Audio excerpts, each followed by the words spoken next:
गणानां त्वा गणपतिगुं हवामहे कविं कवीनामुपमश्रवस्तमम् ज्येष्ठराजं ब्रह्मणां ब्रह्मणस्पत आनशृण्वन्नोतिभिः सीदसादनम् प्रणो देवी सरस्वती वाजेभिर्वाजिनीवती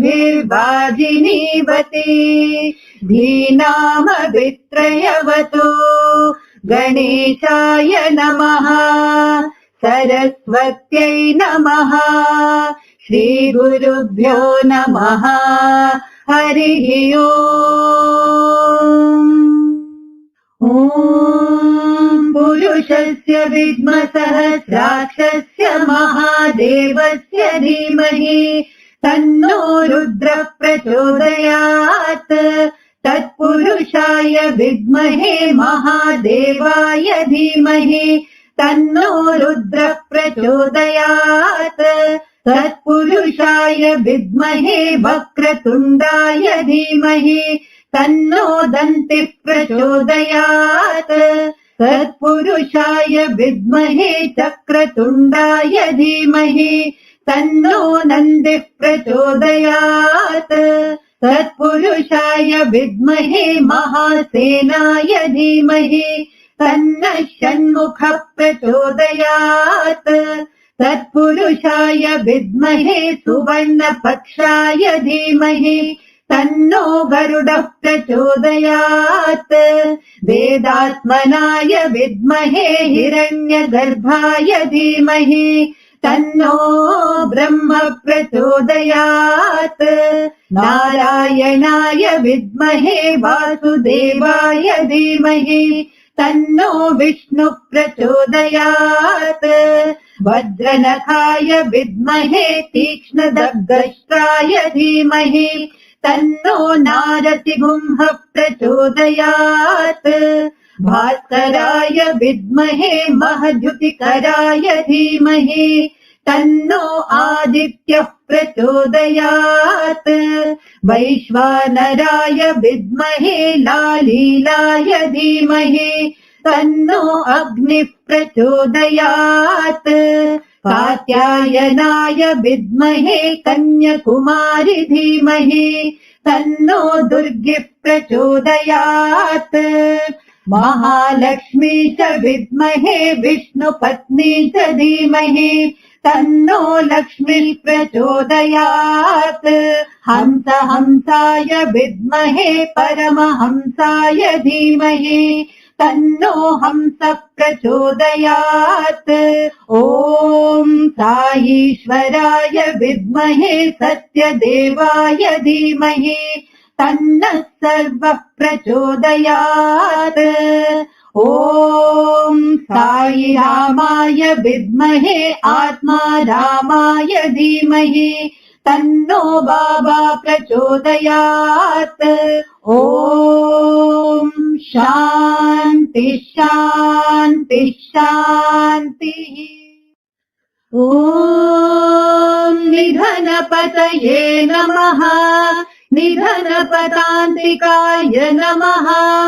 ऊर्ध्वाय नमः ऊर्ध्वलिङ्गाय नमः हिरण्याय नमः हिरण्यलिङ्गाय नमः सुवर्णाय नमः सुवर्णलिङ्गाय नमः दिव्याय नमः दिव्यलिङ्गाय नमः भवाय नमः भवलिङ्गाय नमः शर्वाय नमः शर्वलिङ्गाय नमः शिवाय नमः शिवलिङ्गाय नमः ज्वलाय नमः ज्वललिङ्गाय नमः आत्माय नमः आत्मलिङ्गाय नमः परमाय नमः परमलिङ्गाय नमः एतत् सोमस्य सूर्यस्य सर्वलिङ्गग् स्थापयति पाणिमन्त्रम् पवित्रम् सद्यो जातम् प्रपद्यामि सद्यो जाताय वै नमो नमः भवे भवेनाति भवे भवस्व माम् भवोद्भवाय नमः वामदेवाय नमो ज्येष्ठाय नमः श्रेष्ठाय नमो रुद्राय नमः कालाय नमः कलविकरणाय नमो बलविकरणाय नमो बलाय नमो बलप्रमथनाय नमः सर्वभूतदमनाय नमो मनोन्मनाय नमः अघोरेभ्योऽथ घोरेभ्यो घोरघोरतरेभ्यः सर्वेभ्यः सर्वशर्वेभ्यो नमस्ते अस्तु रुद्ररूपेभ्यः तत्पुरुषाय विद्महे महादेवाय धीमहि तन्नो रुद्रः प्रचोदयात् ईशानः सर्वविद्यानाम् ईश्वरः सर्वभूतानाम् ब्रह्माधिपतेर्ब्रह्मणोऽधिपतेर्ब्रह्मा शिवो मे अस्तु सदा शिवो नमो हिरण्यबाहवे हिरण्यवर्णाय हिरण्यरूपाय हिरण्यपतयेऽम्बिकापतय उमापतये पशुपतये नमो नमः ऋतगम् सत्यम् परम् ब्रह्म पुरुषम् कृष्णपिङ्गलम् ऊर्ध्वरेतम् विरूपाक्षम् विश्वरूपाय वै नमो नमः ॐ शान्ति शान्ति शान्तिः ॐ यदक्षरपदभ्रष्टम् मात्राहीनम् तु यद्भवेत् तत्सर्वम् क्षम्यताम् देव नारायण नमोऽस्तु ते विसर्गबिन्दुमात्राणि पदपादाक्षराणि च न्यूनानि चातिरिक्तानि क्षमस्व साईश्वर अपराधसहस्राणि क्रियन्ते हर्निशम् मया दासोऽयमिति माम् मत्वा क्षमस्व साईश्वर अन्यथा शरणम् नास्ति त्वमेव शरणम् मम तस्मात् कारुण्यभावेन रक्ष रक्ष साईश्वर हरिः ओम् तत्सत् श्री साईश्वरार्पणमस्तु ॐ शान्ति शान्ति शान्तिः स्वस्ति प्रजाभ्यः परिपालयन्ताम् न्यायेन मार्गेण महिम् महिषाः गोब्राह्मणेभ्यः शुभमस्तु नित्यम् समस्तलोकाः सुखिनो भवन्तु समस्तलोकाः सुखिनो भवन्तु समस्तलोकाः सुखिनो भवन्तु ॐ शान्ति शान्ति शान्तिः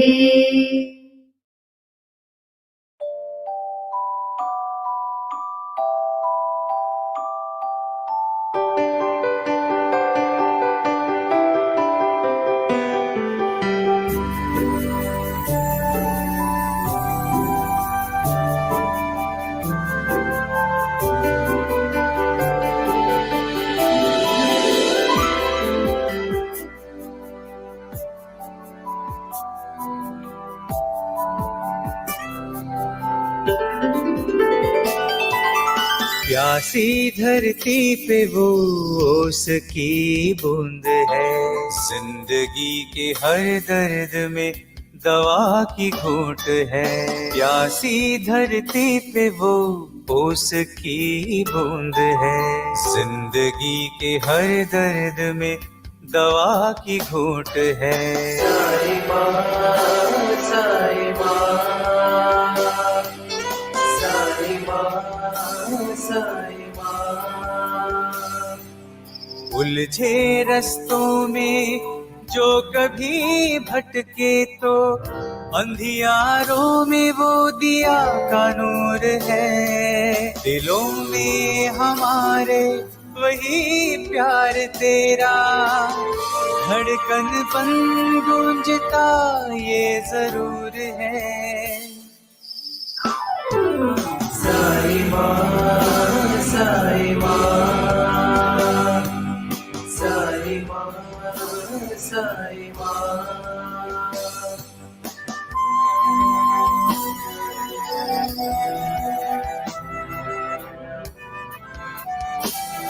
मन को मिला सुकून, देखा जो हमने तुमको, एक चाह मन में आई, हम रोज देखे तुमको। मुस्कुराहटों ने तेरी हम में लाया एक फितूर है। दिलों में हमारे वही प्यार तेरा, धड़कन बन गूंजता ये जरूर है। साई माँ, साई माँ, साई माँ, साई माँ।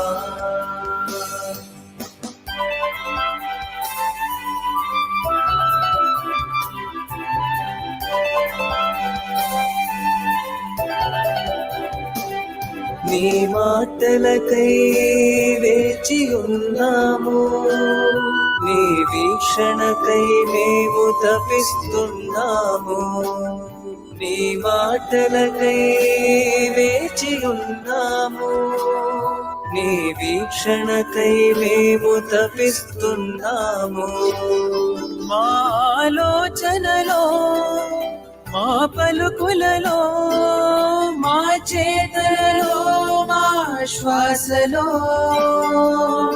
ఆనందములో, పెను బాధలలో, తల్లివై, తండ్రివై, సఖుడవై, దైవమై, మా హృదయములో ప్రేమ జ్యోతివై వెలుగొందుమా। హృదయవాసివై నడిపించుమా, హృదయవాసివై నడిపించుమా।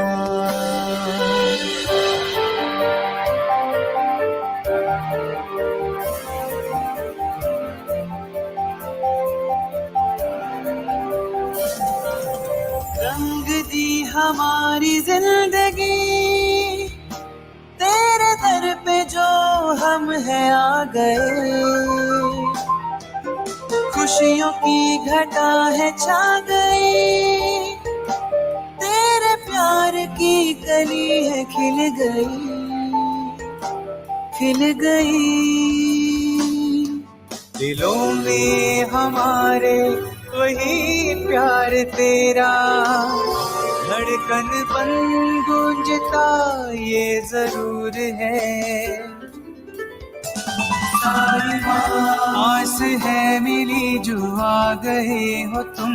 साई माँ, चाहते दिलों की आरज़ू हो तुम। साई माँ, थाम कर हाथ तेरा हम चले बेफिक्र। साई माँ, आस है मिली जो आ गए हो तुम साई माँ, चाहते दिलों की आरज़ू हो तुम साई माँ, थाम कर हाथ तेरा हम चले बेफिक्र साई माँ।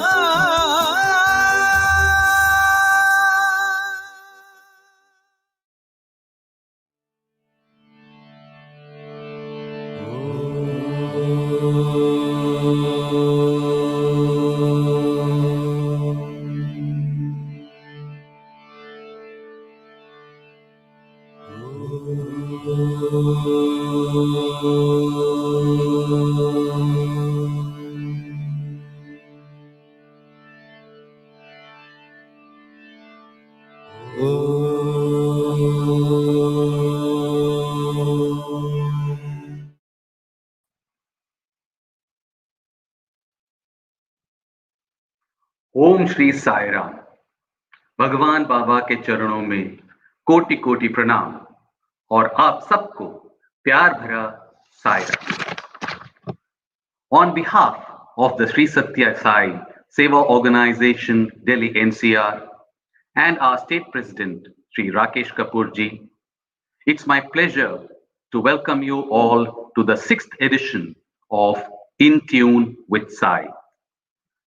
On 14th of January 2021, on the auspicious occasion of Makar Sankranti, the Sri Sathya Sai Seva Organizations India had its annual meeting, where our All India President, Sri Nimesh Pandya, reminded all the office bearers the purpose for various activities in the organization, whether it is bhajans, Veda chanting, medical seva, Narayan seva, Prashanti seva, Bal Vikas, or any other form of seva. All must have one goal, and that is self-transformation and focus towards Swami. In each of the In Tune with Sai sessions we have had so far, we have seen how Swami has brought back on track whenever the students got more involved in the activity of bhajans rather than seek Swami through bhajans. It could be Swami not talking to the student for months, in some cases years, or where ego has crept in. The singer has not got to sing or play for months and sometimes years. The purpose of bringing to you In Tune with Sai and the experiences and learnings of Swami students is to help each of us to use the organization for our self-transformation journey. पहला कदम है इसका श्रवण करना और इसको समझना, जो आज हम कोशिश करेंगे। लेकिन आत्म परिवर्तन के लिए ये आवश्यक है कि हम इसका लगातार पालन करें। With that, I now hand over to Brother Shyam Kishore the proceedings to introduce Brother Yeshab Giri. Aum Sri Sai Ram. My humble pranams at Bhagwan's Lotus Feet, respected elders, dear sisters and brothers. And so the journey continues towards a quest in learning and internalizing the various teachings that Swami has imparted through the medium of students who were fortunate enough to be part of the music or the bhajan group during the days in the early 80s or early 90s. And today, we are delighted to have one of them amongst us today, a kind of an all-rounder, if I may say that. He's been a very good sports person, winning several awards during his student days, an outstanding singer, a very talented guitarist, and someone who loves to dabble in keyboard when required. And above all, a wonderful, wonderful person whom I've had the privilege of knowing for more than 30 years. Brothers and sisters, please welcome Brother Yeshab Giri.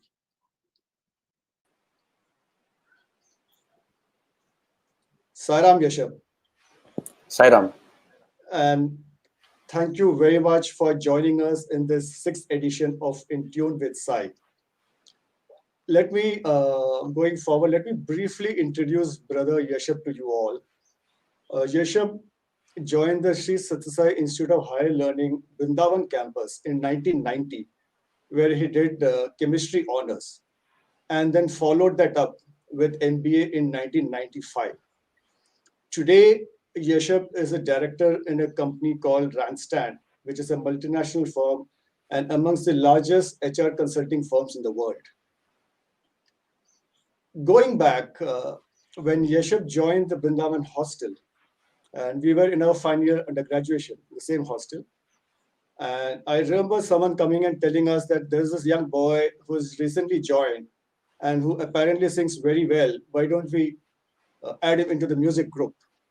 And that's when we got hold of Yeshab and asked him to sing in the hostel to start with. And that's how he became the hostel singer in June of 1990. Couple of months later, Swami came to Brindavan, and Yeshab sought Swami's permission to sing in Swami's presence, and Swami very lovingly obliged. And thereafter, and now, here's now how it gets interesting. Yeshab practiced and practiced and practiced because he wanted to make the best impression in front of Swami. And the D-Day arrived. We were in Trai Brindavan. Swami asked for the bhajans to commence, and Yeshab sang the Ganesh bhajan. And for some reason, the bhajan did not come out well. Maybe he was nervous, maybe he was tense, क्योंकि Swami के सामने सबसे पहले गाया जा रहा था. And we all thought, what a wonderful opportunity he has wasted. Now, God knows when he'll get another chance to sing in front of Swami. And we were thinking like that. The bhajan got over, and what does Swami do? He looks at Yeshab and says, "Bahut acha gaya, keep practicing." And that's how his journey as a member of music group commenced. He's also been fortunate to sing several qawwalis in front of Swami. The most notable being Tere Bina Suni Lage Ye Zindagi, O Mere Sai, a sentiment which probably all of us can relate to even today. In 1993, Swami started this new concept called group singing, and wherein Brother Yeshab was deeply involved in the entire process. So today we have requested him to share what made Swami start this whole new thing called group singing, and he's kindly agreed to share that with us. In Delhi-NCR, we have a small alumni music group where we have been fortunate to perform music programs both at the Sai Center and at various districts. Many of you would know that.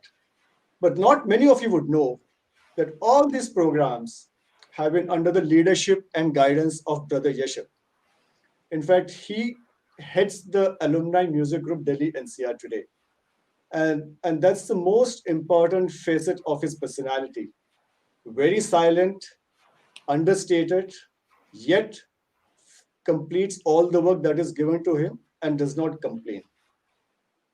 Yeshab, once again, on behalf of all the devotees in Delhi-NCR, thank you for joining us today.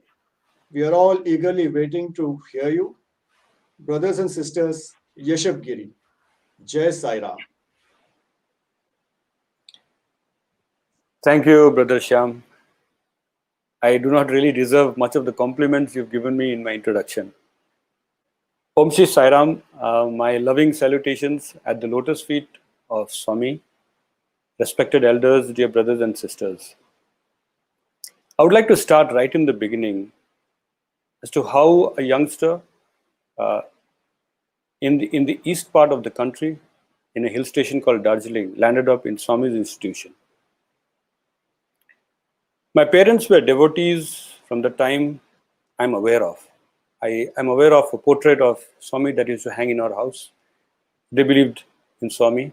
I was a youngster, and I completed my 10th in my hometown, and I had enrolled in college in the 11th standard, and my goal was to complete my graduation, find a job in my hometown, and that would probably be my career.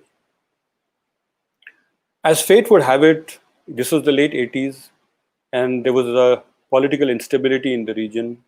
There was a lot of agitation that was going around. And in my 11th standard, education was badly impacted. There were a lot of strikes that happened. We had strikes for 20, 30, 40 days. We would just stay at home and not go to our colleges or schools. After a while, my father realized that if this were to continue, then our education would be badly impacted and our future too. So he started looking at options as to what he should do for his son. He happened to meet the mother of a friend of mine with whom I had studied in primary school. And on discussion, she informed him that she had sent her son to study in one of Sai schools down south. This was music to the ears for my father. Being a devotee himself, if there was an opportunity like that for his son, that would be the best thing for him. So he understood that my friend had gone down south to Calicut. There was a Sai school called Sri Sathya Sai Vidyapeeth in Calicut. So he came home and shared this information with me, and he said, I think we should explore. My first reaction was, no, I will not want to leave this place. I have my friends. I see future here. I don't want to go. I was in a comfort zone at home. I don't want to go. Somehow my father said, let's go. Let's have a look at this place, this school, and then we will decide. So off we went, 3,000 miles from Darjeeling to Calicut, from a really cold place to a very hot and humid place. And the school was on an elevated hill looking at the Arabian Sea. And as we entered the gates, you walked 10 feet and your clothes were covered with sweat. Really hot and humid. Very, very different environment for me. We met the authorities, understood the admission process, and we were also asked to have lunch. And the lunch itself was a completely new experience for me, food that was very alien to me. So as soon as we left the gates of this school, I told my father, I am not coming back. You can do whatever you would want with me, but I do not want to come back and study here. So we came home. My father gave me about a week to think through. And I also thought through, and I realized that while, I did not want to go, but ultimately the truth was that I had to move out of this place where there was nothing for me, and look at my career, look at my education outside. And finally I relented and I told my father, yes, I will go. So that's how I got admitted to Sri Sathya Sai Vidyapeeth. And that was my first introduction to Swami, to the way of life, to Nagar Sankirtans, to bhajans, to Suprabhatam, and to the simple way of life that Swami taught us. And as luck would have it, I also realized that in the 11th and 12th standards, I had some of my brothers from the hills studying along with me.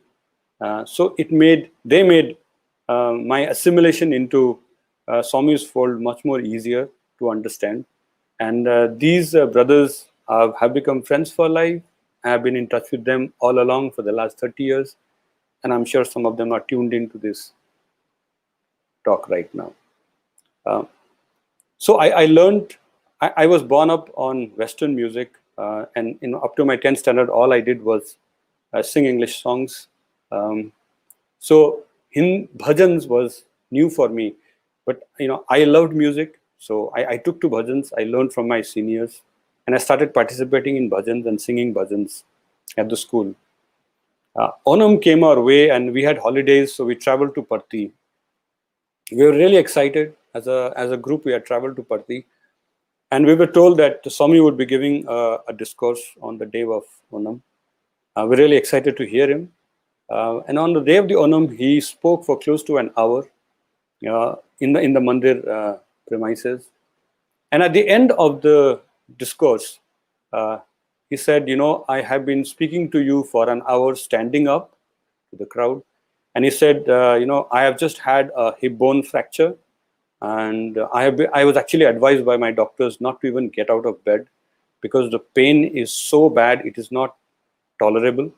And yet here I am with a broken hip bone speaking to you for an hour. And he said, do you know why? And I was also in the crowd thinking, how is it possible that someone with a hip bone fracture who is not supposed to get out of bed stand for an hour? He says, these devotees, you've come from so far. You've come for this particular day. You've come with a lot of love, expectations. You expect to see me, to have my darshan. And I can't be bedridden at this point in time. So my mind is towards you, what you've come with, all your love and expectations. So when I put my mind to you, I don't have to put my mind to the hip bone fracture and the pain that I have. So that was my first lesson. And I said, okay, the lesson I get here is mind. If you can channelize your mind and focus on one aspect, all the others become completely irrelevant. And it was my first encounter also with Swami's way of giving. I think he doesn't really care about his challenges and pain. I think he was all about giving to people, love to people. So 2 years, we went back really overjoyed, great experience, and then spent 2 years, 11th and 12th. And at the end of our 12th standard, we started thinking about our careers. What should we do? What course should we pursue? Many of us thought we should try medicine. Some of us thought we should try engineering. We filled in our forms. But at the end, I decided that I should try and see if I can get into the Sathya Sai Institute of Higher Learning. I told my father about it. He inquired about the admission process. We filled in the forms. And we were called in to write the exams in the month of May. So we boarded the train very excited to go and write the exams with a hope that we would get through to study in Swami's institutions. And at bad luck would have it, our train got terminated at Visakhapatnam, and we were told that the train would go no further. A very bad cyclone had hit Odisha, coastal areas of Odisha and Andhra Pradesh, and all the railway lines and roads were destroyed. So this was a shock for us. We got cooped up in a hotel for a few days. We could not venture out. The water levels were very high. And then after the water receded, after a couple of days, we took some cabs and drove to Hyderabad. And from Hyderabad, we took a small minibus overnight and landed at Parthi. And when we reached Parthi, we were told that the examination process were over and everything was done and dusted and nothing could be done. We were really, really disappointed. So us wards and our parents, we went to the administrative block and we made a request saying, we just faced a natural calamity, something that we could not have prevented. So they need to look at it from a compassionate ground and help us. So after a lot of pleading, the officials relented and they said, okay, right away, right now, you will have to write the exams. And they allocated some rooms for us at the university block. And the questions were given to us. And we wrote. And I really don't know what we wrote because the entire night we had not slept. The minibus in which we were traveling, the driver was falling asleep every now and then. And so one of us had to sit in the front with the driver to keep waking him up so that he doesn't crash the minibus along the road. So we had not really slept. The last 1 week, 10 days had been a real mess for us. And we had not really studied. So in that situation, I really do not know what I answered, what answers I put in the sheets that came my way. So as I finished my sheet and I walked out of the block, I thought, while I did get an opportunity to fill these answers, I was quite sure that nothing would come out of it and I would not get an opportunity. But then we decided to wait for the results to come. So me and my father, we stayed back, and the results came and it shocked and amazed me. And I had got admission into Swami's institution, and I have been awarded the Brindavan campus to do my graduation. I feel there is a plan that Swami has for all of us. My getting admission has probably nothing to do with my effort. It is just that he wanted me there. He wanted me to study in his institution and be impacted by it positively. And that's how I came to be an alumni of this institution. Life in Brindavan. I have heard a lot of speakers say, Parthi is like the office for Swami and Brindavan is like the home. Swami is really, really casual, very, very playful, and he has a lot of time for students when he is in Brindavan. It's also because of the structure that was there in Brindavan. The bhajans would happen outside of Trai, where Swami would sit, and in Trai, the Trai sessions with students would happen. So there was a Kalyan Mandap, a marriage hall outside, and the bhajans would happen there. Arati would be given to Swami, and then Swami and the students would then go to Trai, and then a session would start there where there would be bhajans, there would be songs, there would be dignitaries speaking, and Swami himself would give a discourse. And it was one room where there was a sofa in the center of that room, a small sofa where Swami would sit, and all of us would crowd around that sofa. And people were very playful, Swami himself was. So sometimes you could see a hand crawling up behind on Swami's shoulder, pulling a hair that would have dropped from Swami into the shoulder. Someone would be taking that as a souvenir. Swami would never mind all of that.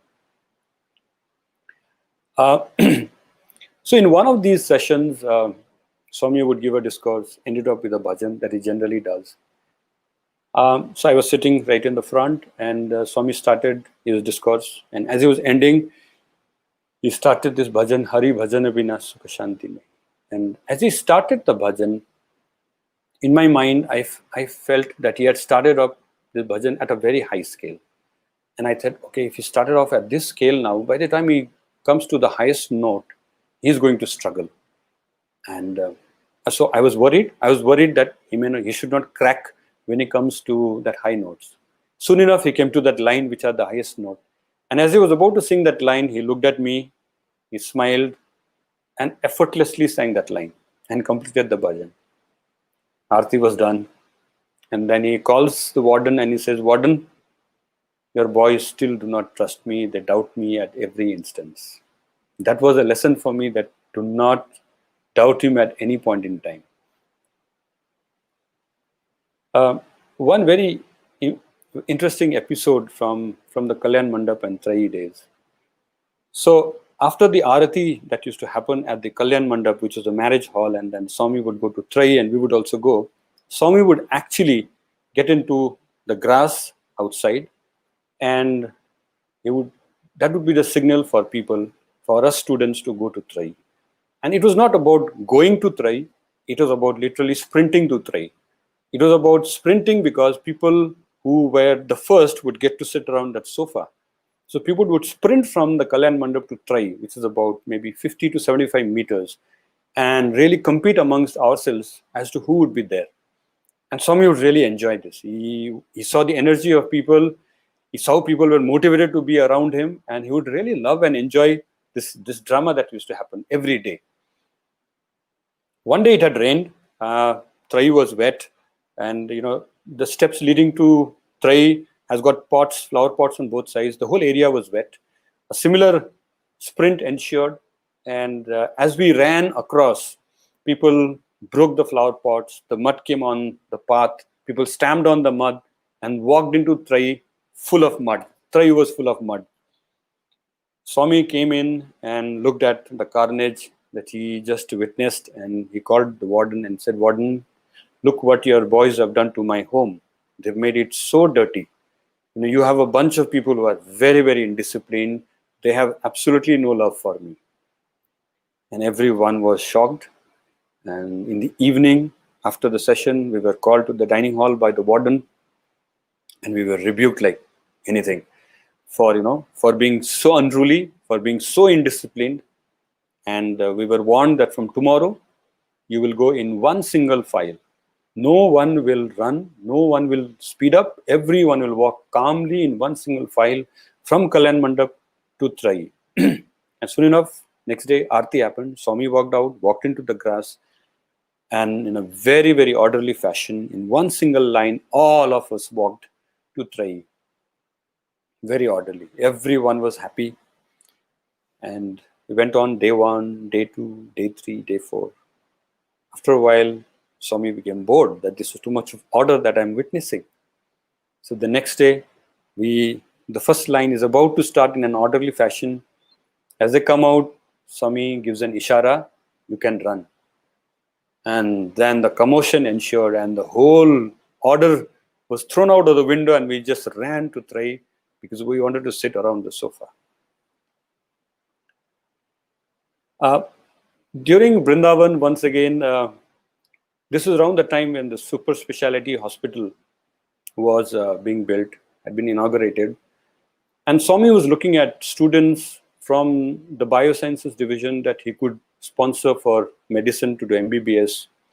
And they in turn would come back and work in the hospital and sort of dedicate their lives working there.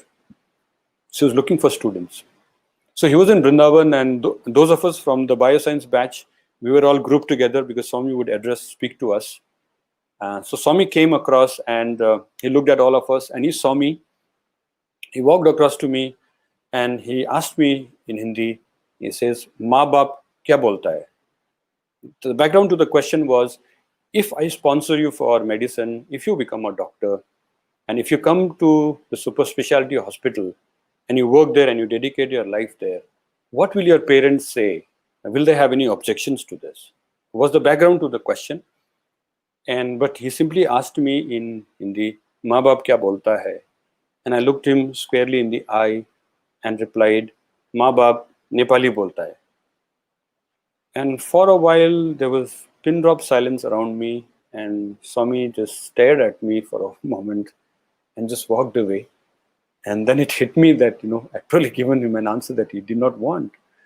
And this episode became a joke in Brindavan for days and weeks, and I was the center of that joke.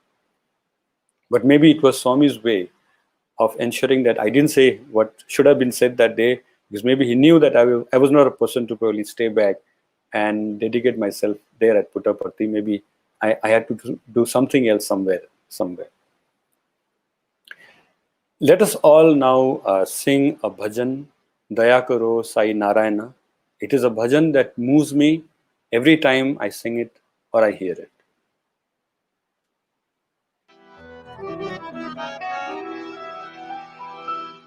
Daya Karo Sai Narayana, Daya Karo Sai Narayana, Daya Karo Sai Narayana, Daya Karo Sai Narayana, Karuna Sagar Narayana, Karuna Sagar Narayana, Karuna Sagar Narayana, Karuna Sagar Narayana.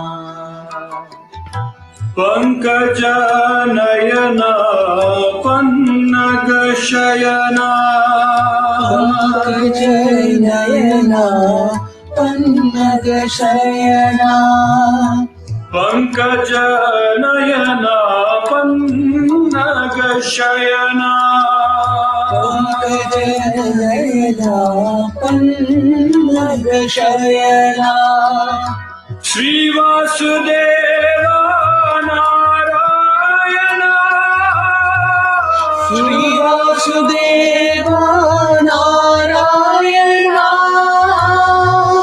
Sri Vasudeva Narayana, Sri Vasudeva Narayana, Papa Vinasha Prashanti Vasa, Papa Vinasha Prashanti Vasa, Papa Vinasha vinasha prashanti vasa.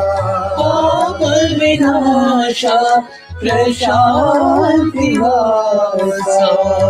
Partipuri Sai Narayana. Partipuri Sai Narayana. Paramananda Narayana.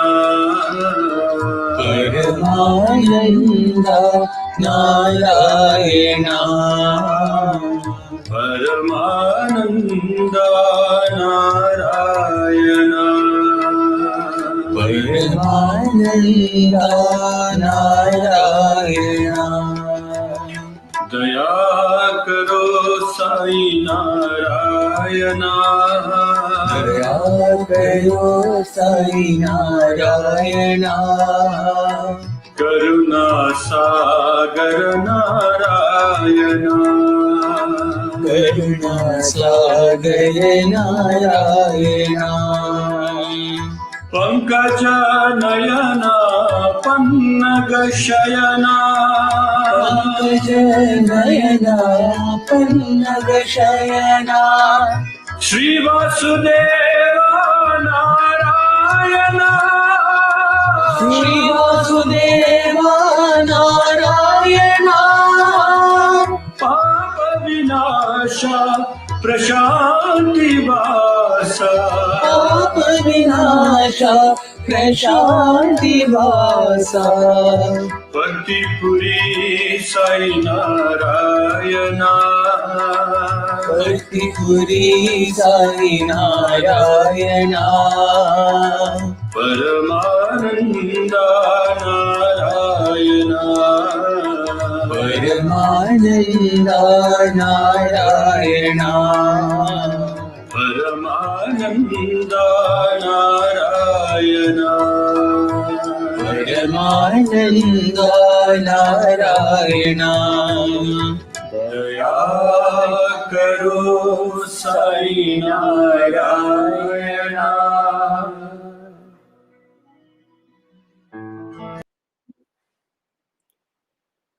In 1992 of March, Swami came to Brindavan.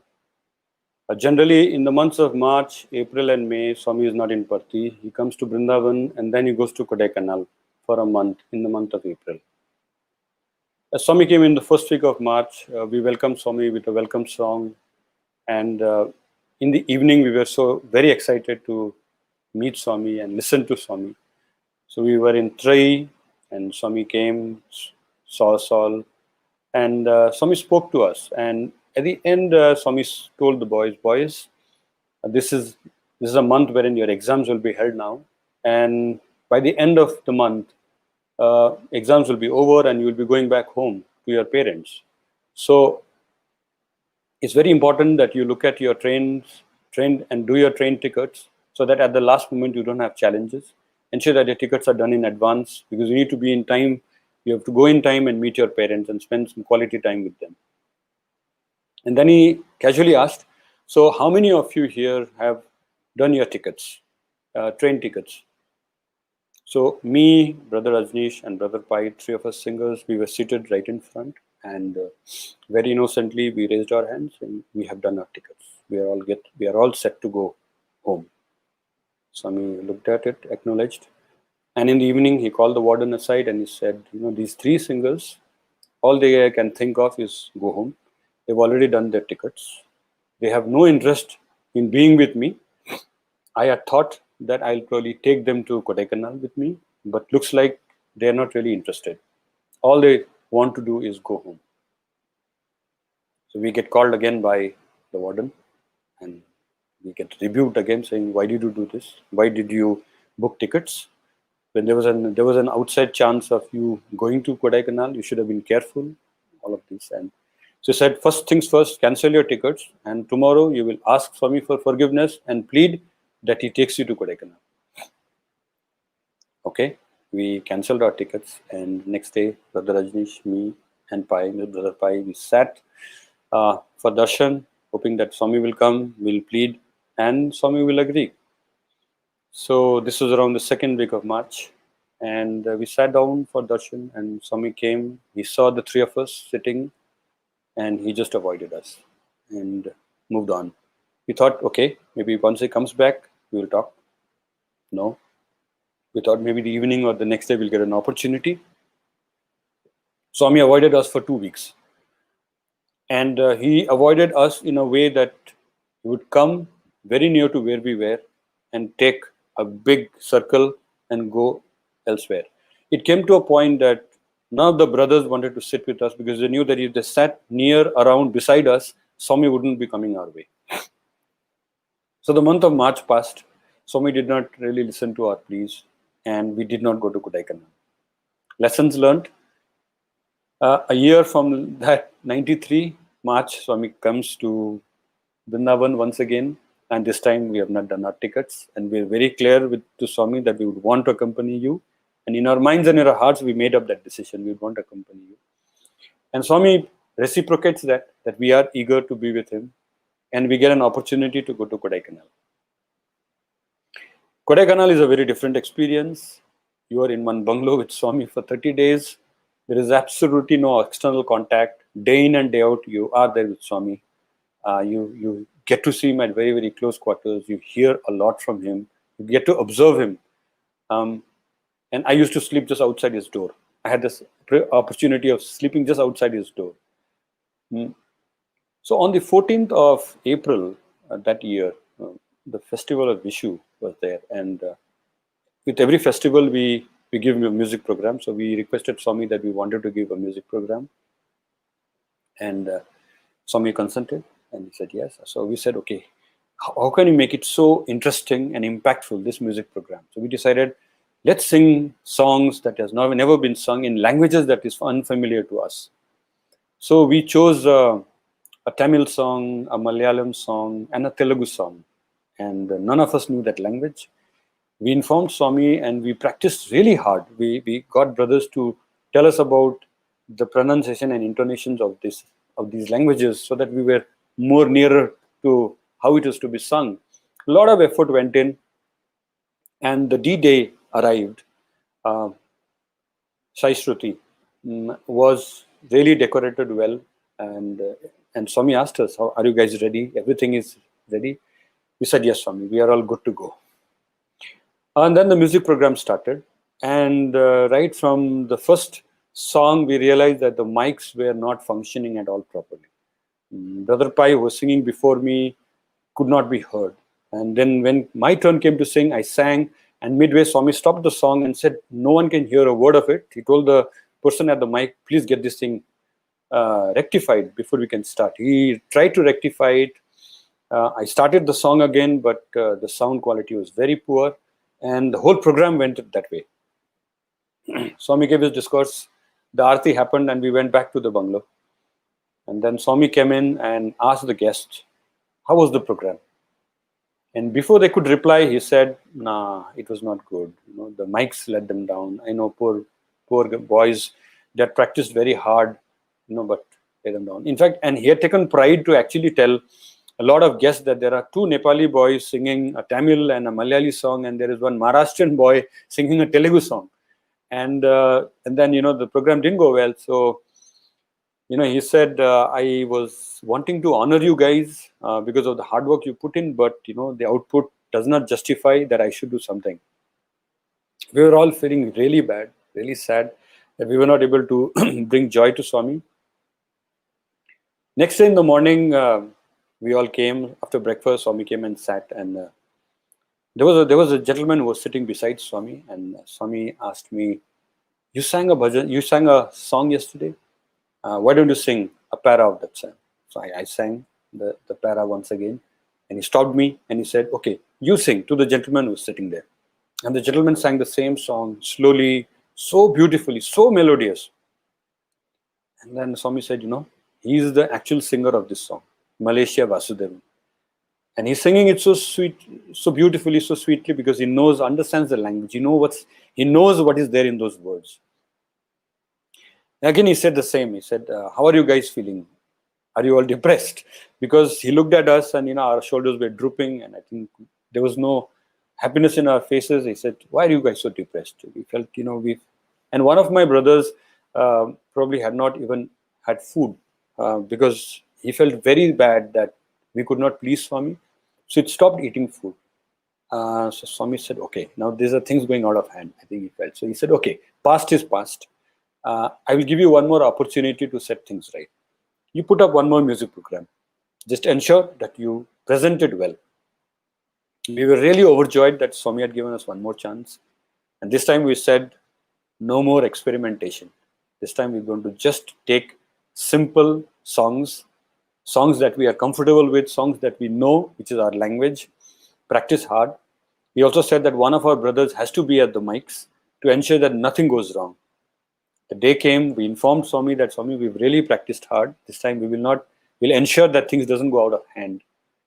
And the day came and we gave the program and it was really good. And so when Swami came to the bungalow after the program, he asked the guests, "How was the program?" And all of the guests said, "Swami, it was good. The output was good. We liked it." So Swami felt very proud. Okay, my boys, at last have given a program where external people are saying it was good. The next day in the morning after breakfast, Swami says, "Where are those three boys? You come." And he looks at Brother Pai and says, "Oh, you already have a ring, so I will not give you a ring." And then he materializes three items at the same time: a ring for me and Brother Rajneesh and a bracelet for Brother Pai. And he says, "Okay." So for us, it was a memorable day. It was a wonderful day to get gifts from Swami. And it was Swami's way of showing love and affection for the hard work that we put in. The first time around, though we had put in hard work, the output did not justify Swami to shower his grace on us. The second time, Swami ensured that we went through properly and we came out successful. While at Trai, one of our brothers developed a bad stomach, and he was not able to partake food, and he was struggling. And this news reached Swami. So in the evening, when all of us sat down for dinner, Swami came, inquired, said, "What's wrong?" He says, "I'm really feeling difficult with my stomach. I'm not able to eat. And I also have a lot of pain." Swami said, "Hold on, wait." He walks across to the kitchen and prepares a drink for this brother, puts in a lot of herbs and other things, prepares a drink, carries it himself, brings it to the table and says, "Why don't you drink this? This should really help you cure your stomach." And by next day, our brother was feeling far, far, far better. Yet another instance from the Kodai trip. Swami was speaking about Mahabharata to all of us. He was seated on his sofa, we were seated on the floor. And he said, in the Mahabharata war, there were lakhs of armies fighting against one another. There was so much of noise of metals clashing. It was very difficult for people to communicate with one another. Voices could not be heard. So he spoke of Arjuna and Krishna. How did they communicate? So he said, Krishna being the charioteer, where Krishna sat. Around the temple of Krishna is where the level of the floor on which Arjuna stood was. So Arjuna's feet, or the shoes that he wore at that point in time, had pointed nail-like items at the inners of his shoes, which came to the temples of Krishna. And he used to actually press the temples with those pointed things to Krishna to tell him whether he had to turn left or right. And then he noticed me in the crowd and he said, "You come here. I'll show it to people how it was." So he said, "You bend down your head." So I had to bend down my head, and Swami pulled his robe, got his legs to my temples, and he said, "This is how he used to tell Krishna where to go and which direction to turn." And someone did take a photograph, and I have that photograph even today. And that was Swami's way of saying that, when there is a devotee who really loves him, who's really there to listen to everything that he has to say, God can go to any extent to please that devotee. There is no restraint for Swami. It is endless. His love is endless. So that was an example from Swami that we experienced. In 1994 January, that was around the sports meet that we had, Swami granted my parents an interview. So as we came inside the personal interview chamber where me, my father and my mother, just the three of us were there with Swami. Swami started off and rebuked me for not really studying hard, spending a lot of times with friends and all of that. So he spent some time saying that you got to be serious. You have to really, focus a lot on academics. Don't waste your time and all of that. And then he blessed my dad. He blessed my dad with a ring, and blessed my mom. And it was a great time. We really thank Swami for that opportunity he gave us. A week later of this interview, the results for the last semester, I was in my M.B.A. then, came out, and I had not done well in 3 of the papers. The reason being that the first of the papers I was suffering from viral. I had taken medicines and gotten to the examination hall to attempt that question, but 5 minutes in the examination hall, I just couldn't sit there. So I came back to the hostel, and the next 2 exams I didn't even attempt because my fever wouldn't subside. But the university rules said that if a student did not clear 3 exams, he could not continue. He had to come 6 months later, clear those exams, and another 6 months later he could join. So it was like a year I would not be a part of the university. So when this news hit me, I did not know how to react. Just a week back, Swami has given an interview to my parents and blessed them. How do I now go and tell the same parents that, look here, I'm no longer going to be studying in this institute now because I have not cleared these 3 papers, and I have to leave and I have to go home. What would my parents then tell their friends and relatives? What would the society back home, how would they look at me? A lot of things, what would people say? How do I get out of this situation that I've got myself into? It was a very stressful period for me. I said the best thing is for Swami. I have to reach out to Swami and understand how Swami can get me out of this mess. So I sit in the darshan, and Swami comes, and I get up and I tell Swami, I have a problem, and this is what. And Swami says, पता है, पढ़ता नहीं है, ये तो होना ही था. And he walks on. Okay, what do I do? He says, that's it. So from that day, then Swami starts avoiding me. So if I'm sitting, he's not coming to where I am. He ignores me. He's distancing himself from me. And I really do not know how I should now take this thing forward. Just around that time, we are also having drama practice. And Swami takes a keen interest in the rehearsals of songs and dramas. So one of these days after bhajans, we were told that there's a drama practice now. Swami wants to have a look at the rehearsals. And we were called to Purnachandra. So a very small group at the Purnachandra auditorium. Some of the brothers who were participating in the drama, some dignitaries, and Professor Anil Kumar. And I had the first opening scene. I was playing the role of a boatman and singing a very lively song on stage. So I went up on stage and he started the song, and I had to enact that song, smiling and happily, dancing away to that song and all that. And all this while I'm doing on stage, Swami is sitting below and telling Professor Anil Kumar, look at this boy. He is smiling on stage and singing this song, but in his mind, he's crying. I finish my my scene, and I come down and I sit in front of Swami, and he looks at me and he says, what is your problem? So I had come to a point wherein I was not in a situation to actually explain to Swami. I think I had gone beyond that point. So I had written everything I had to write in a letter, which is in my pocket. I took out the letter and I gave it to Swami. And he read the letter, went through the letter completely, folded it back, and sweetly tore it to shreds, and then put it back in my pocket and said, "Acha hai, ghar jao. That's what you wanted." Then Brother Rajneesh and Brother Pai on 2 sides, he looked at both of them and said, "In rowdies ko bhi leke jao. Tino jao, masti karo. That's what you guys want." And I'm sitting there thinking, he's made a joke out of this, and I am at my wit's end. I am stressed out, and he's made fun of me now. So what do I do now? My days are numbered. So what do I do? I'm not getting any support here. Soon enough, I am told by the college that you need not come to the college because as per rules, you can't be a part of the college now. And the warden tells me that if you are not a part of the college, you can't be a part of the hostel because only students who study in the college can be a part of the hostel. So very soon, you will have to take a decision. So so I don't know what to do. I have not told my parents. I have not told anyone. It's just with me now. I still go in the mornings because I'm not going to college. So I go in the morning to Mandir with a letter, with a hope that Swami will listen to me. Swami ignores me. Then finally, one of these days where I was at breaking point, I again get up and I tell Swami, Swami, help me out. And Swami says, no, I can't do anything. Rules are rules.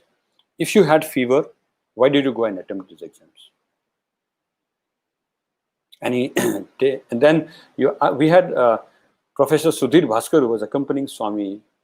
He sort of pleaded my case and he said, Swami, I think this is a genuine case. He was down with fever, so he could not write. So it's not a question of he's failed the exam. He just did not write the exam.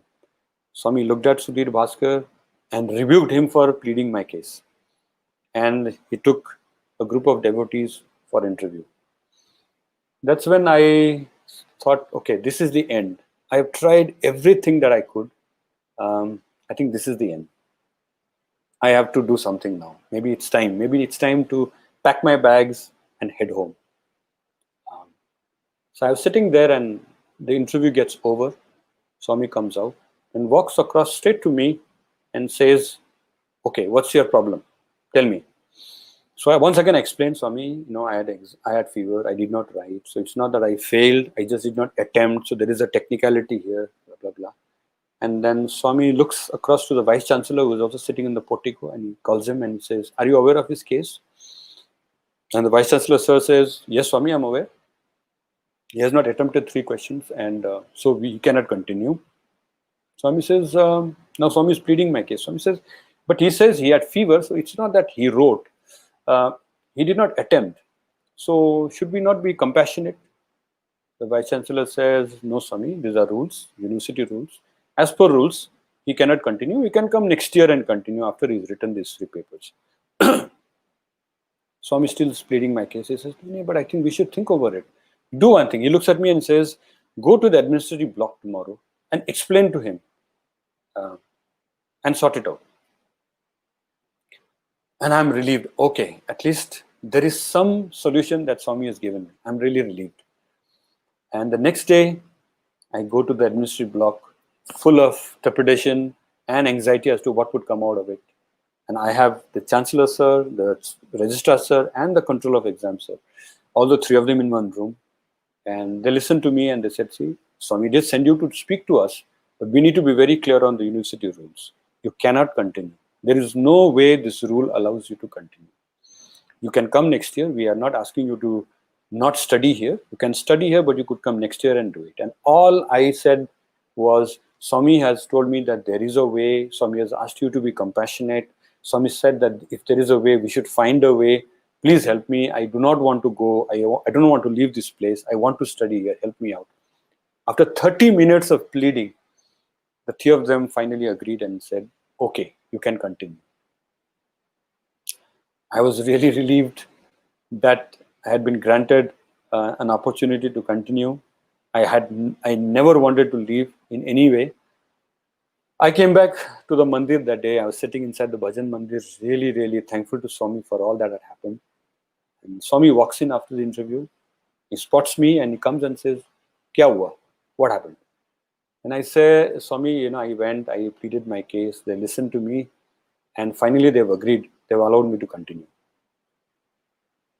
And I say, Swami, thank you. And Swami looks at me, looks at the students around me, and he says, I have broken the university rules for you. That is the grace I have showered on you. Now, if you do not take your life seriously, if you do not study hard, I will cut your ears and nose like Surpanaka. I will drop you in the Chitravati. And he just walks on. And I am really thankful. I'm relieved that this episode has ended. And a week from then, the next semester exams were starting. And Swami comes 2-3 days later and tells me, "Isn't your exams starting next week?" I said, "Yes, Swami." He said, "Are you preparing for it?" I said, "Yes, Swami, I'm preparing for it." He said, "You have to study hard, you have to do well." It's almost like the whole burden of this responsibility was lying on him than on me. I said, "Yes, Swami, I'm studying hard." And then for every day of the exams, he used to come and ask me, "Aaj kaise kiya? Acha kiya?" I would say, "Yes, Swami, I've done it." He said, "No, I don't think you did well. तुमने अच्छा नहीं किया, मुझे लग रहा है." Next day he would say, "तुमने question 4 or 6 खराब किया है, मुझे पता है." And I would say, "No, Swami, I've tried my best. I've really worked hard. I've studied through the night. I've done it." Every day of the exam. And I'm just thinking, I'm just a student there. And for him to come every day and ask me is the amount of attention to detail that Swami can give. He'd already given me an opportunity to continue, right? And yet he was following up with me, which is actually I should be doing, but he was following up to ensure that the grace that he had showered with me was not lost. I would not fritter it away, and I would make use of that. Coming back to the day when Swami actually allowed me to speak to the Vice Chancellor. So he said, "Next day you go and speak to the Vice Chancellor." The day I felt relieved that at least Swami had heard me and there was a solution in sight. After that episode, we all broke because bhajans were about to start. I was in the portico and I was sitting at the portico, which I was like 30 meters away from the chair inside the bhajan mandir where Swami would eventually sit for bhajans. So the bhajan started and Swami went into the hall and he was looking straight at the ladies and gents inside the bhajan mandir, and I was out in the portico, out of his sight, but I could still see him. And the third bhajan, as the singer started the third bhajan, in my mind was racing of the lyrics of that bhajan, and in one line in that bhajan, "Karuna Sadani, Karuna Mahima," struck me as the singer started the bhajan. And I said, "Oh, this line is so apt for what happened to me. Swami is so full of compassion. And I was really shown compassion today, And I'm really thankful to Swami for it."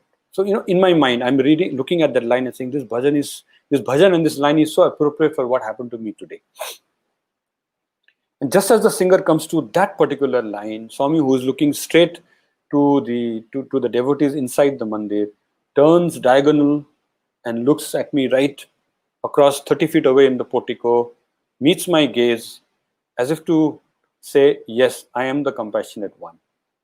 So come, let's all sing this bhajan, Partishwari Jagat Janani, together.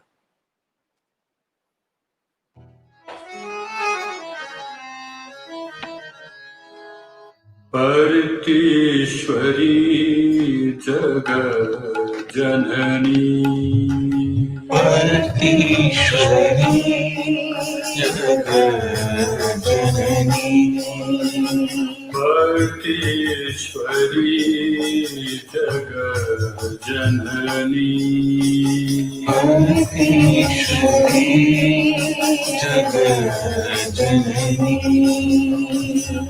Jaya Jaya Jaya He Sai Janani, Jaya Jaya Jaya He Sai Janani, Jaya Jaya Jaya He Sai Janani, Jaya Jaya Jaya He Sai Janani. Jagat Janani, Partishwari Jagat Janani, Veda Kalamai Devi Bhavani, Veda Kalamai Devi Bhavani, Veda Kalamai Devi Bhavani, Veda Kalamai Devi Bhavani, Nada Vidyamai Narayani,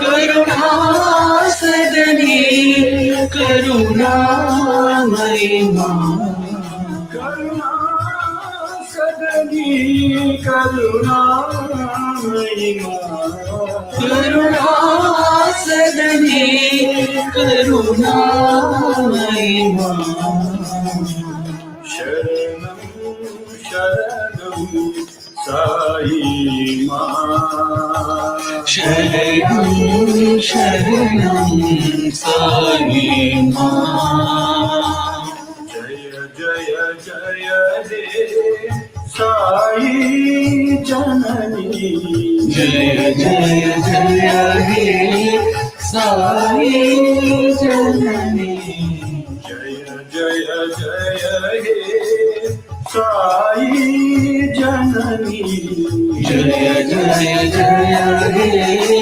Sai जननी परमेश्वरी जगत जननी परमेश्वरी जगत जननी जय जय जय हे साई जननी जय जय जय हे साई जननी परमेश्वरी जगत जननी परमेश्वरी जगत जननी वेद कलामयी देवी भवानी वेद कलामयी देवी भवानी नाद विद्यामयी नारायणी नाद विद्यामयी नारायणी करुणा सदनी करुणामयी माँ करुणा सदनी करुणामयी माँ शरणं शरणं साई माँ शरणं शरणं साई माँ जय जय जय हे साई जननी जय जय जय हे साई जननी जय जय जय हे साई जननी जय जय जय हे साई जननी परमेश्वरी जगत जननी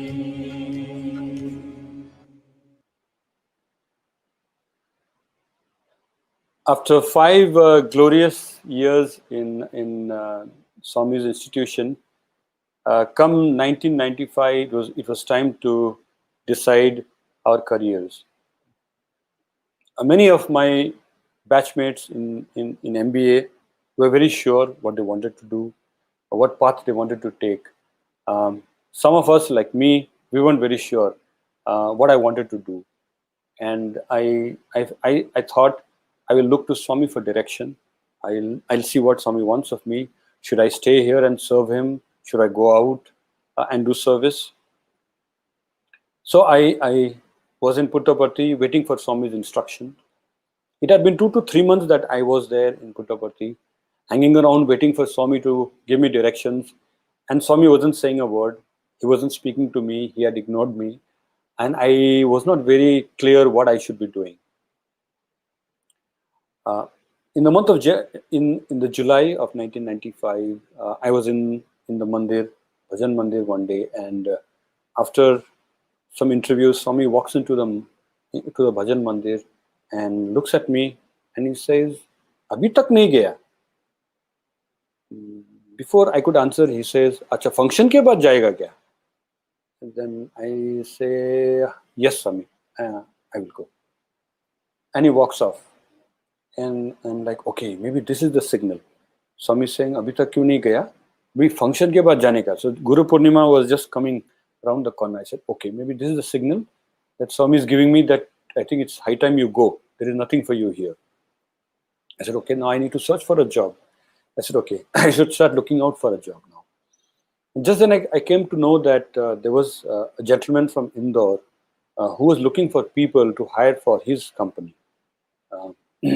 So I went and attended this interview with the gentleman, and He said, okay, I'm fine. I will offer you a job at my company in Indore. I was happy. I said, okay, now I now have a job. And I sent a letter to Swami. I in fact sent a telegram to Swami saying that I have now got a job, Swami. I like you had instructed me to.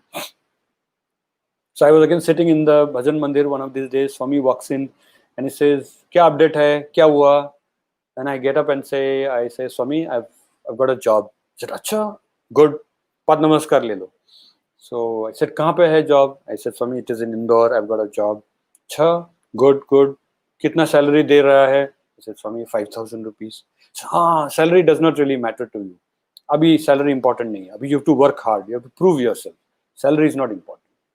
And then he turns to a gentleman who's sitting beside and he says, very good boy. He's now found a job. I was telling him that, work is everything. Money is not important.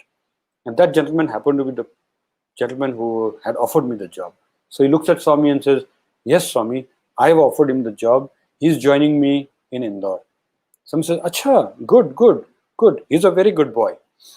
So we break out and I go and sit somewhere else. After a while, Swami comes to me and he says, you are a chor. You are a thief. हमें तो कुछ नहीं बताया और अब तुम जा रहे हो. And he walks off. And I am a little surprised. I said, Swami, you told me that यहाँ पे रहना नहीं है, तुम्हें जाना है. And then you were happy when I found a job. And now you're telling that I'm a chor. I'm a thief. I was a little surprised. I was very anxious. Now, how do I manage this situation? Next day, Swami calls me and the gentleman who offered me the job for an interview inside. Both of us go and sit. And he looks at the gentleman who's offered me the job and says, he's a very bad boy. He's a very bad boy. He's a very ungrateful boy. And he's a very bad boy. And I do not know how to say. So you know what I have done for him? I have broken all the rules for him. And now look what he has done. He's not informed me at all. He's found a job and he's going away. And he looks at me and he says, was my love not enough that you're going away? And I do not know how to take the situation forward because I presumed that Swami wanted me to find a job and go. And here he's saying, why are you going? I came out of that interview room thinking maybe I had misunderstood what Swami had said right in the beginning.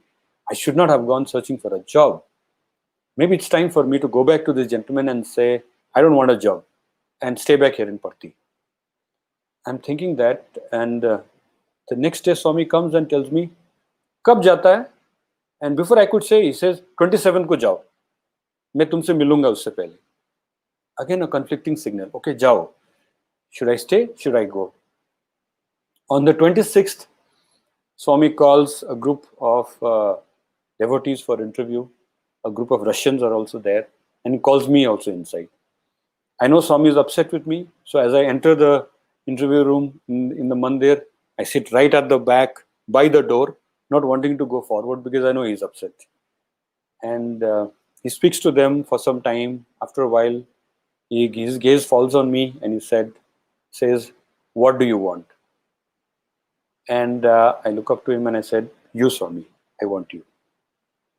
Then he creates a Navratna ring and he shows everyone and he shows it to me and said, do you know what it is?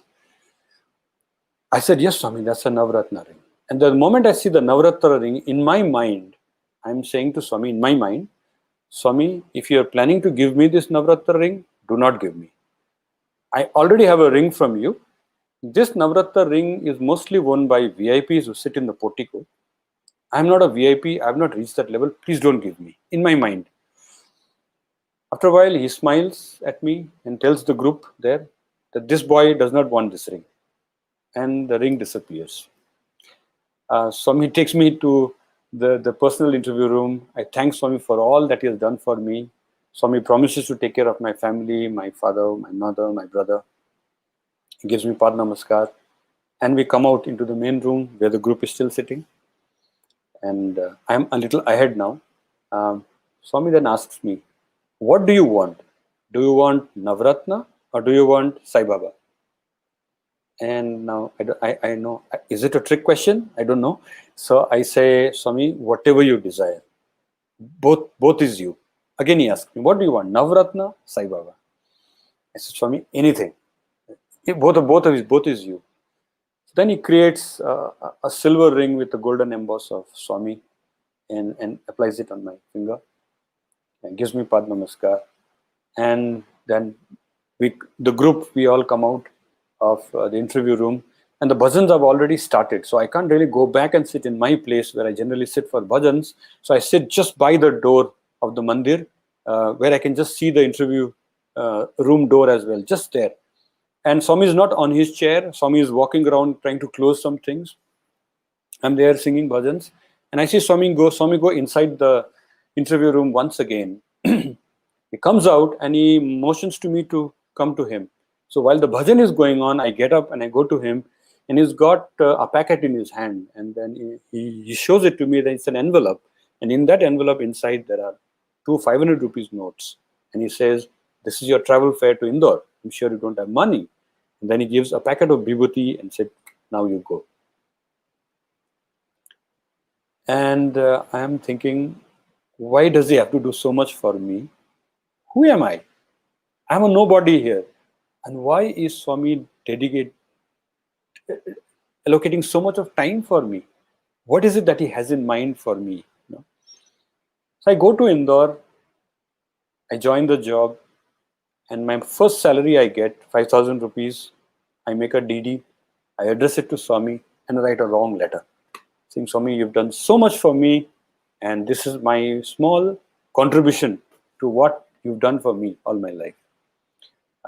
After a month, the gentleman who gave me the job visits Parthi, and then Swami shows him the letter, reads the letter out to him saying, "Your boy has donated his salary and has written this letter. Read it." And he comes back and narrates that experience to me. You know, Swami never leaves you. He never forgets you. And he wants nothing in return but for our love and gratitude. And I will eternally be grateful to him.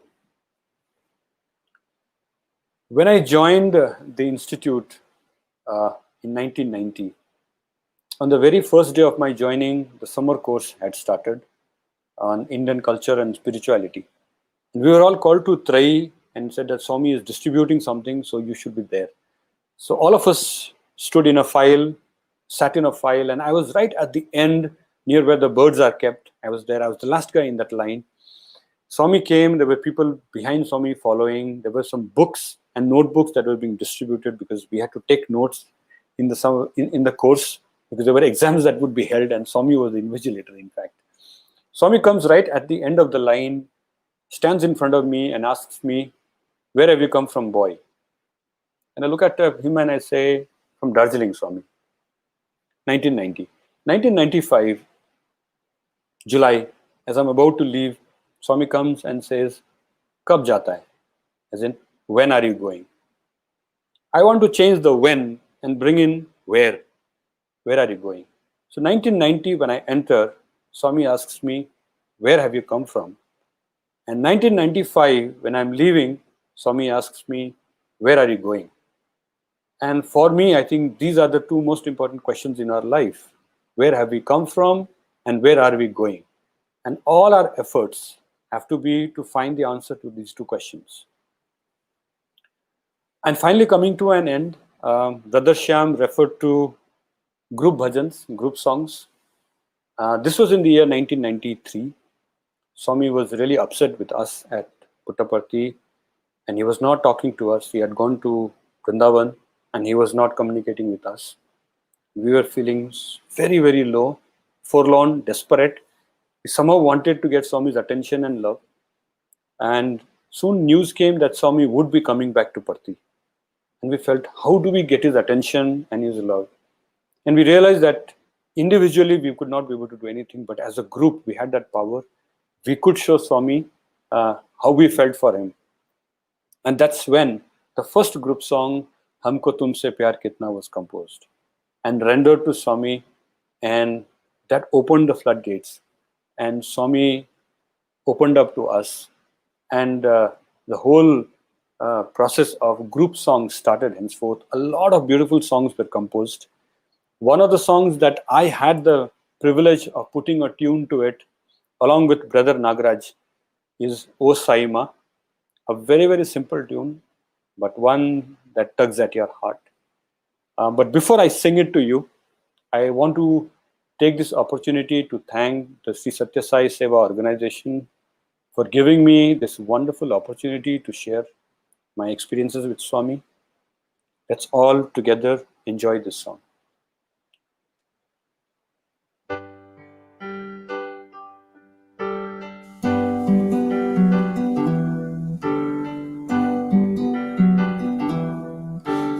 O Sai Ma, O Sai Ma, O Sai Ma, O Sai Ma,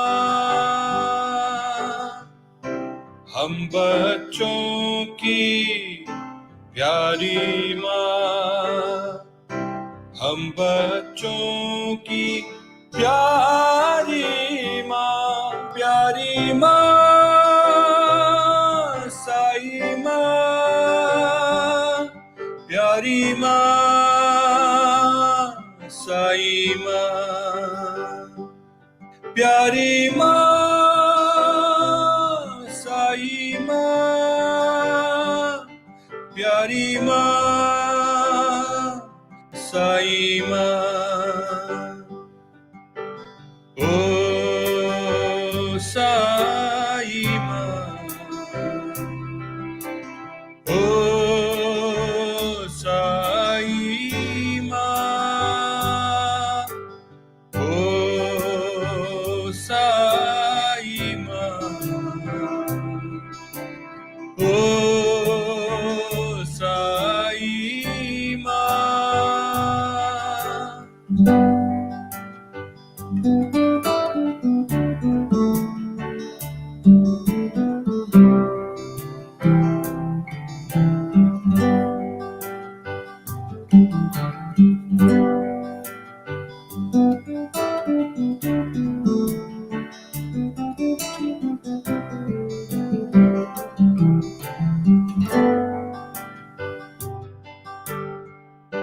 तेरे प्यार में हम पलते हैं, फूलों जैसे हम खिलते हैं।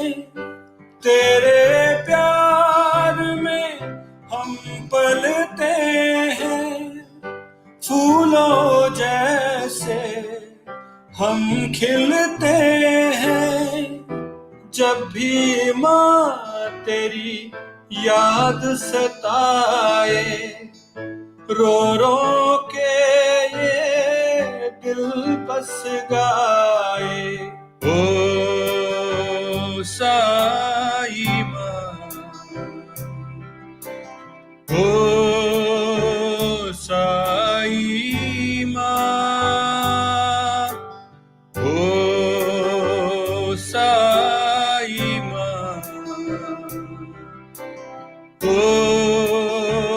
साई माँ। हम बच्चों की प्यारी माँ, हम बच्चों की प्यारी माँ, प्यारी माँ साई माँ, प्यारी माँ साई माँ, प्यारी माँ साई माँ, प्यारी माँ साई माँ। ओ साई माँ, ओ साई माँ, ओ साई माँ, ओ Sai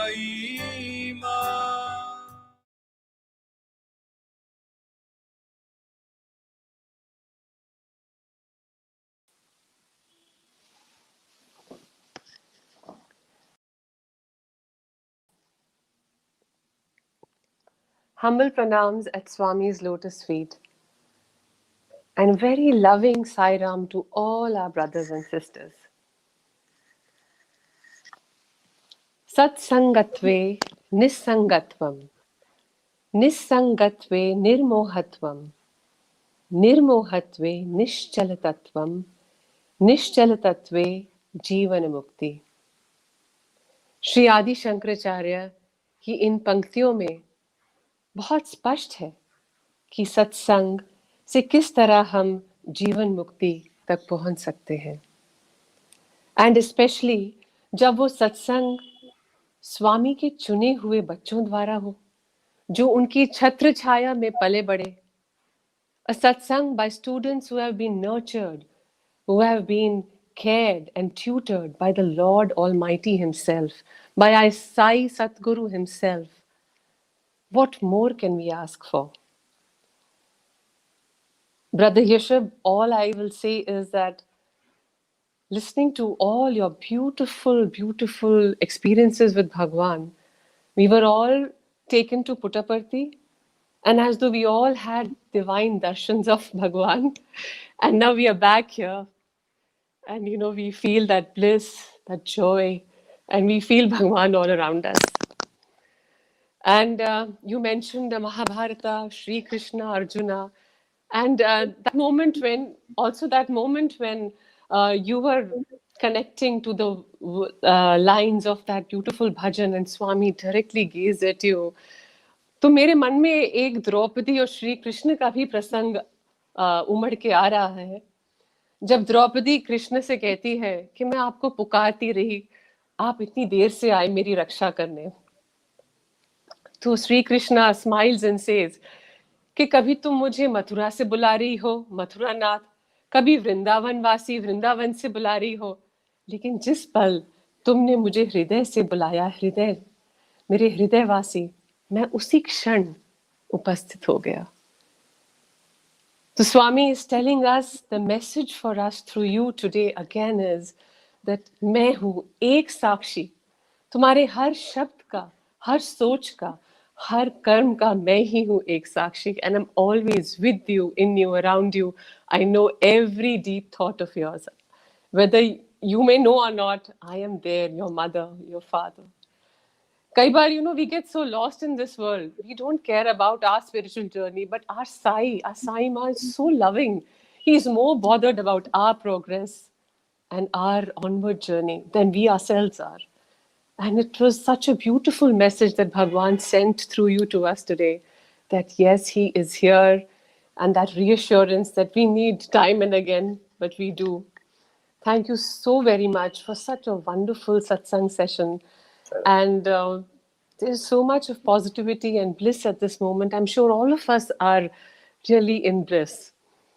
Thank you so much for taking out the time. And before we have the Mangal Aarti, definitely our first and foremost thanks to Swami, who has granted us this evening. Without his blessing, nothing moves. Swami, thank you so much yet again for such a beautiful satsang, for such a wonderful blessing, and such a wonderful message. Dear brothers and sisters, before we go ahead for the Mangal Aarti, do connect with us next week on the same YouTube channel for our regular online Sunday bhajan. The bhajan will be by North District, Vedas as well as the bhajan.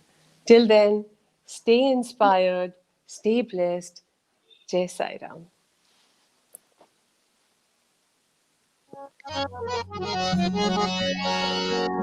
Om Jai Jagadish Hare Swami Sathya Sai Hare Bhakta Jana Samrakshak Bhakta Jana Samrakshak Pati Maheshwara Om Jai Jagadish Hare Shashivadana Sridhara Sarva Pranapati Swami Sarva Pranapati आश्रित कल्पलतिका आश्रित कल्पलतिका आपकान्धवा ॐ जय जगदीश हरे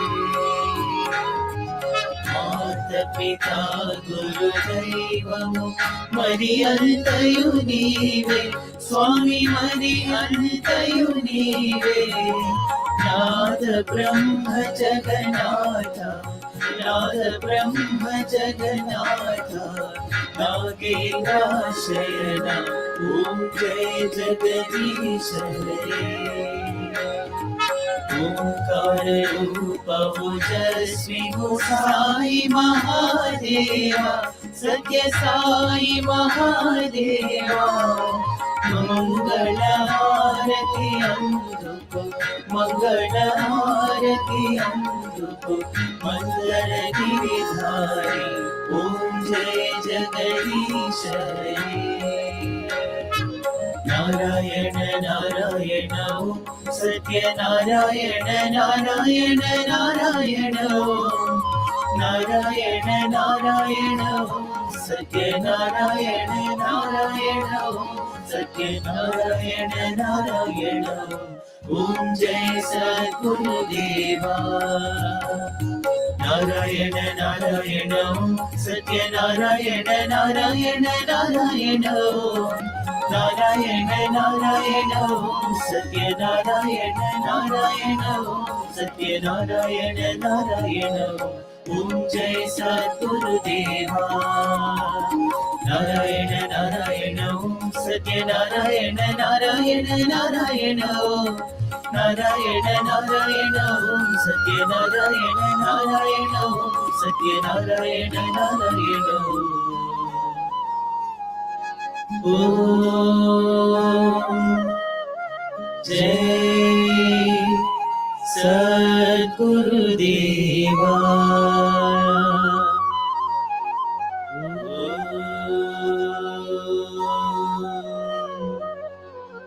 शांति शांति शांति समस्त लोकाः सुखिनो भवन्तु समस्त लोकाः सुखिनो भवन्तु समस्त लोकाः सुखिनो भवन्तु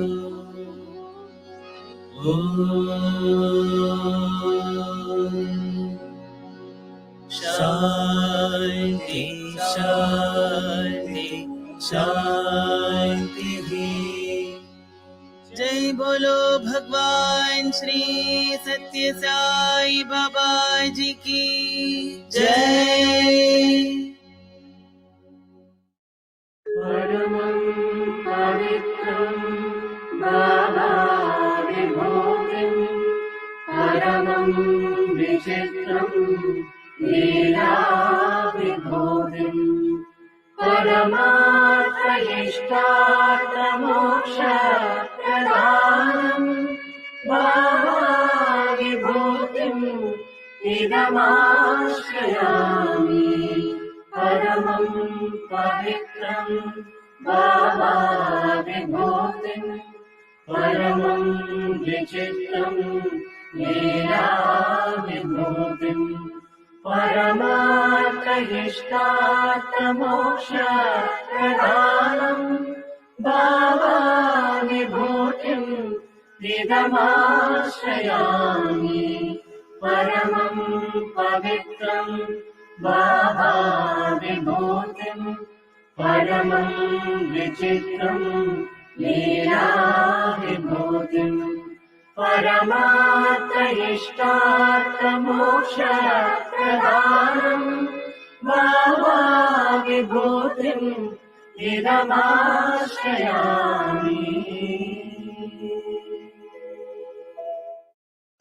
ॐ साईश्वराय विद्महे सत्यदेवाय धीमहि तन्नः सर्वप्रचोदयात्। ॐ साईश्वराय विद्महे सत्यदेवाय धीमहि तन्नः सर्वप्रचोदयात्। ॐ साईश्वराय विद्महे सत्यदेवाय धीमहि तन्नः सर्वप्रचोदयात्। ॐ साईश्वराय विद्महे सत्यदेवाय धीमहि तन्नः सर्वप्रचोदयात्। ॐ साईश्वराय विद्महे सत्यदेवाय धीमहि तन्नः सर्वप्रचोदयात्। ॐ साईश्वराय विद्महे सत्यदेवाय धीमहि तन्नः सर्वप्रचोदयात्। ॐ साईश्वराय विद्महे सत्यदेवाय धीमहि तन्नः सर्वप्रचोदयात्। ॐ साईश्वराय विद्महे सत्यदेवाय धीमहि तन्नः सर्वप्रचोदयात्। ॐ साईश्वराय विद्महे सत्यदेवाय धीमहि तन्नः सर्वप्रचोदयात्। ॐ साईश्वराय विद्महे सत्यदेवाय धीमहि तन्नः सर्वप्रचोदयात्। ॐ साईश्वराय विद्महे सत्यदेवाय धीमहि तन्नः सर्वप्रचोदयात्। ॐ साईश्वराय विद्महे सत्यदेवाय धीमहि तन्नः सर्वप्रचोदयात्। ॐ साईश्वराय विद्महे सत्यदेवाय धीमहि तन्नः सर्वप्रचोदयात्। ॐ साईश्वराय विद्महे सत्यदेवाय धीमहि तन्नः सर्वप्रचोदयात्। ॐ साईश्वराय विद्महे साईश्वराय विद्महे सत्यदेवाय धीमहि तन्नः सर्वप्रचोदयात्।